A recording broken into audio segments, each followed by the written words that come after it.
प्रभु जी, मैं माँ जानकी की नगरी मिथिलापुरी से आया हूँ। अच्छा। और मैंने कभी सोचा नहीं था, आपको यूट्यूब पे काफी देखा, लेकिन सोचा नहीं था कि आपका दर्शन कभी हो पाएगा। लेकिन प्रभु का कृपा है कि आज मैं आपके सामने हूँ और आप मेरे सामने हैं। मेरा कहना प्रभु जी ये है कि हमारी मिथिलापुरी में एक बहू जी होती है, अपने जेठ का नाम नहीं ले सकती है। अच्छा। तो फिर अगर भगवान पे नाम रख दिया जाए तो क्या वो उनका नाम ले सकती है? क्योंकि अपने भैंसुर का नाम नहीं लिया जाता हमारे मिथिला में। तो अब पत्नी यदि जेठ का नाम पावन है, माना कि किसी के जेठ का नाम पावन है, जी पावन जी। और बहू से कहा जाए चलो कीर्तन करो रघुपति राघव राजा राम पतित पावन, तो अब आप बताओ कि जिसके जेठ का नाम पावन है बहू कीर्तन कैसे करेगी? जी, यही मेरा सवाल था। यही सवाल है। जी। तो फिर वहां पे आप बहू से बोलना कैसे कीर्तन करो रघुपति राघव राजा राम पप्पू के पापा मैं सीताराम। वो तो समझ गया प्रभु जी।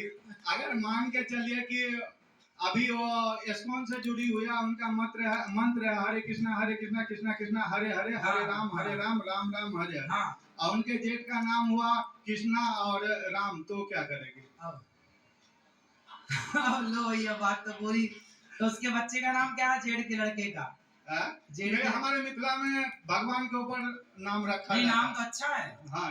तो ये बताओ कि जेठ के लड़के का नाम क्या है? जेठ के लड़के का नाम क्या है? लड़के का नाम? हाँ। कुछ भी मान लीजिए, उनका लड़के का नाम लक्ष्मण हो सकता है, पवन हो सकता है, बहुत कुछ नाम है। तो आपको कंफर्म नहीं है कि आपके भाई का नाम क्या है? भाई के बच्चे? मेरे भाई का नाम तो श्याम है। भतीजे का नाम? भतीजे का नाम साहिल है। हाँ। तो फिर कैसे कीर्तन करें आप बताओ? नहीं मालूम सर, प्रभु जी आप बताइए। भगवान का नाम जो है वो भगवान का है, जेठ का जो है, इसलिए कीर्तन खूब करो।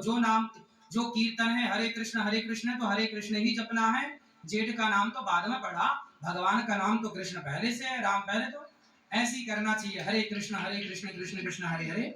जेठ जेठानी का तो जो नाम अच्छा है। मेरा दूसरा सवाल है, तो कीर्तन वीर्तन चेंज नहीं करना, जो है वही रहेगा। समझ गया प्रभु जी। मेरा दूसरा सवाल है कि सीता जी को रावण ने एक बार ले गया, हाँ, और उसको बड़े आदर से अशोक वाटिका में रखा, हाँ, फिर भी हम उसे सालों साल दशहरा में जलाते हैं। लेकिन आज का युग ऐसा चल रहा है कि माँ बाप अल्ट्रासाउंड करा के बेटी को कोख में ही मार देते हैं। तो रावण कसूरवार हुआ कि आज के माँ बाप कसूरवार हैं? आज के लोग भी रावण बहुत सारे, आज भी रावण हैं, आज भी बहुत सारे रावण हैं। तब भी रावण था। रावण का पुतला इसलिए जलाते हैं ना कि आप बताओ आपकी शादी हो गई?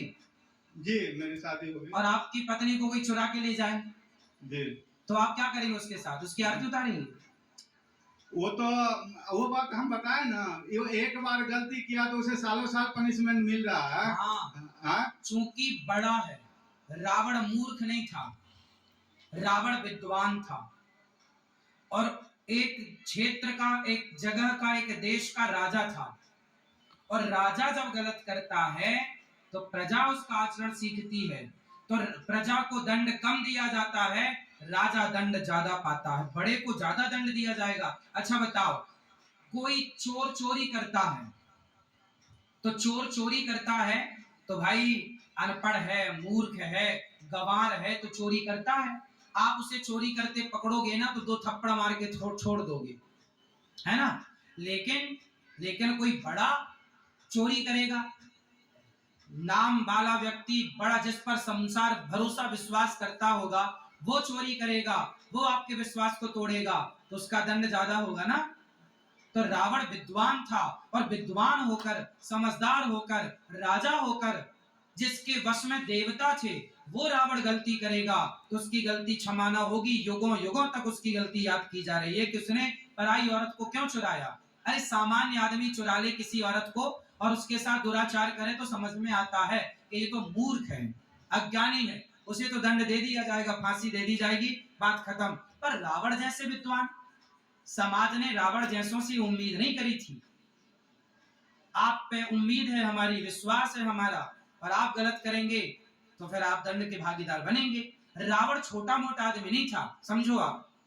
रावण बहुत बड़ा विद्वान था प्रभु जी, हम मानते हैं। अगर रावण विद्वान ना होता तो राम जी से सबसे पहले युद्ध करके वो परलोक चले जाते, लेकिन वो बहुत बड़ा विद्वान था, तो जानते थे कि प्रभु है विष्णु का अवतार है, इसलिए पहले उसने पूरे समाज का उद्धार कराया और बिल्कुल। सबसे बाद में वो आया था, क्योंकि वो बहुत बड़ा विद्वान था। वो जानता था हम अपने समाज का उद्धार हम इसी प्रकार से करवा सकते हैं। समाज में पुतला जलाकर ये मैसेज दिया जाता है कि पराई स्त्री को कभी गंदी आंखों से ना देखना, हाँ। वरना रावण का जो हाल हुआ वो तुम्हारा हो तो जाएगा। ये हमारे लिए बहुत अफसोस की बात है कि इस सीख से भी आजकल के माता पिता नहीं सीख पा रहे हैं। ये हाँ। हमारे लिए बहुत अफसोस की नहीं बात सीख पा रहे हैं, वो अपन सबकी कमी है। है, कमी है। जो अपनी कमी है वो ये